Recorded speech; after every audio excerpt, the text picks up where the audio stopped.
de retour à Entre nous exclusivement sur les ondes de TV Rogers. Et avec nous, on a l'auteure Jacqueline Thibodeau qui lance son livre « Il fallait oser » le 1er novembre prochain. Elle est avec nous pour nous parler de cette belle histoire qui est une histoire... vraie.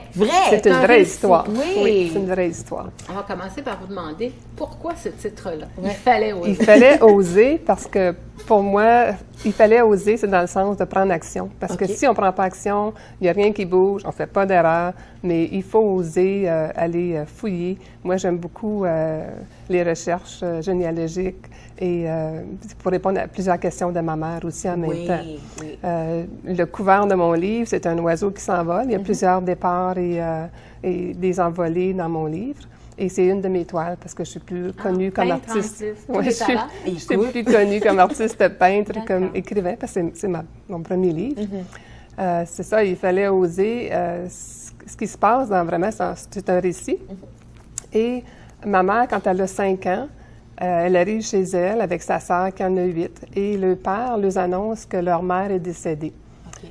Suite à ça, le père les amène dans une grande maison et découvre qu'ils sont à l'orphelinat Saint-Joseph.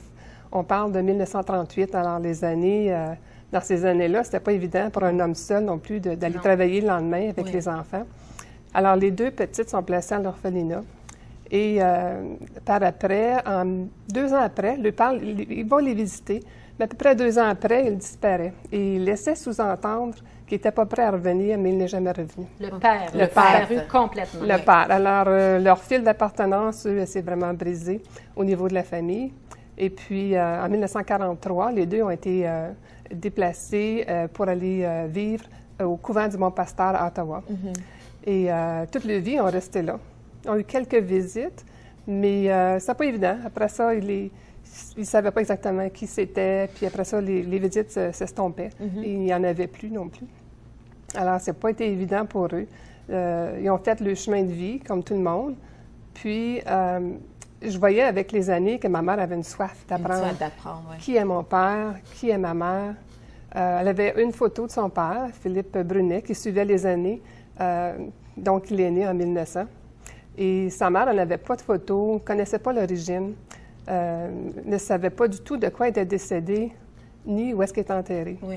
Alors, pas de photo non plus, elle ne se rappelle plus de qu'est-ce qu'elle avait là, parce qu'elle avait juste 5 ans. Alors, toute sa vie, elle se pose plein de questions. Et pour moi, c'était important parce que c'est toujours à moi qu'elle posait les questions. Je ne sais pas ce qui est allé. Puis, elle était en communication avec une tante qui était la sœur de son père.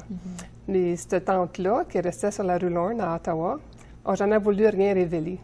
Il y avait comme un secret. Il y avait des secrets de famille. Oui, des secrets de famille, c'est ça. Des gros secrets de famille qui ont resté, qu'elle voulait garder secret.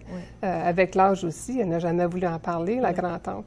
Et puis, j'ai fait, avec un cousin, j'ai fait plein de recherches.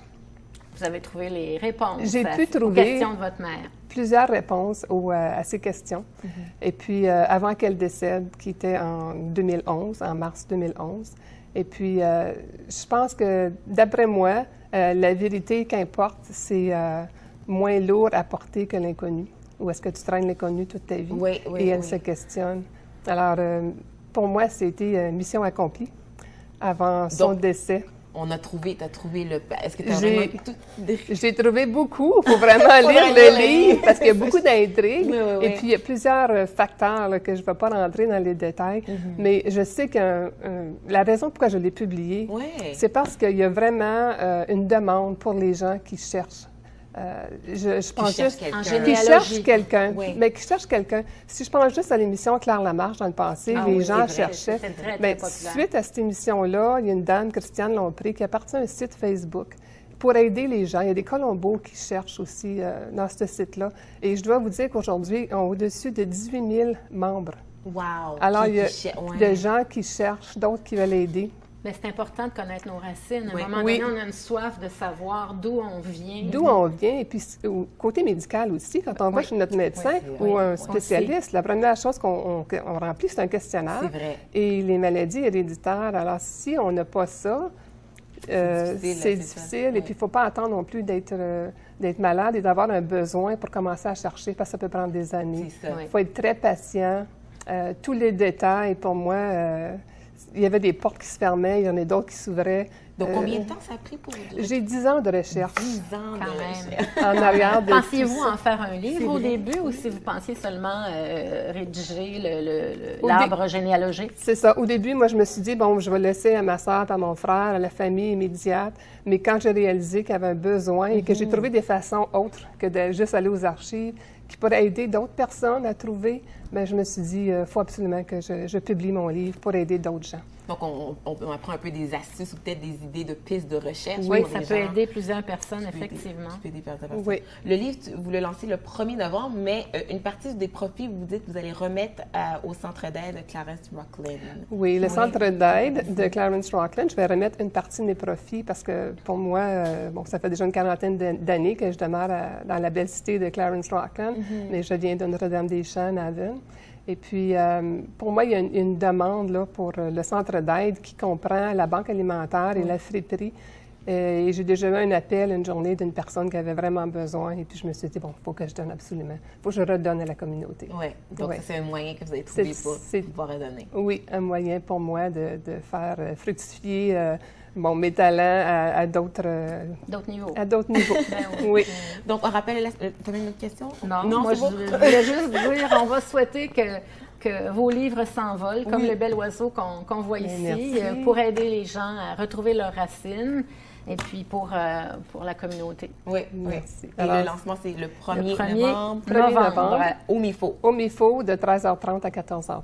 Voilà. À 16h30. À 16h30. C'est voilà. ça, oui. Bon succès. Oui, Merci. bon succès, merci Merci beaucoup. à vous. Nous, on fait une courte pause et au retour, on reçoit Marie-T Morin qui va nous parler du happening théâtral communautaire de Théâtre Action qui va avoir lieu le 16 octobre prochain. Vous écoutez Entre nous exclusivement sur les ondes de TV Rogers.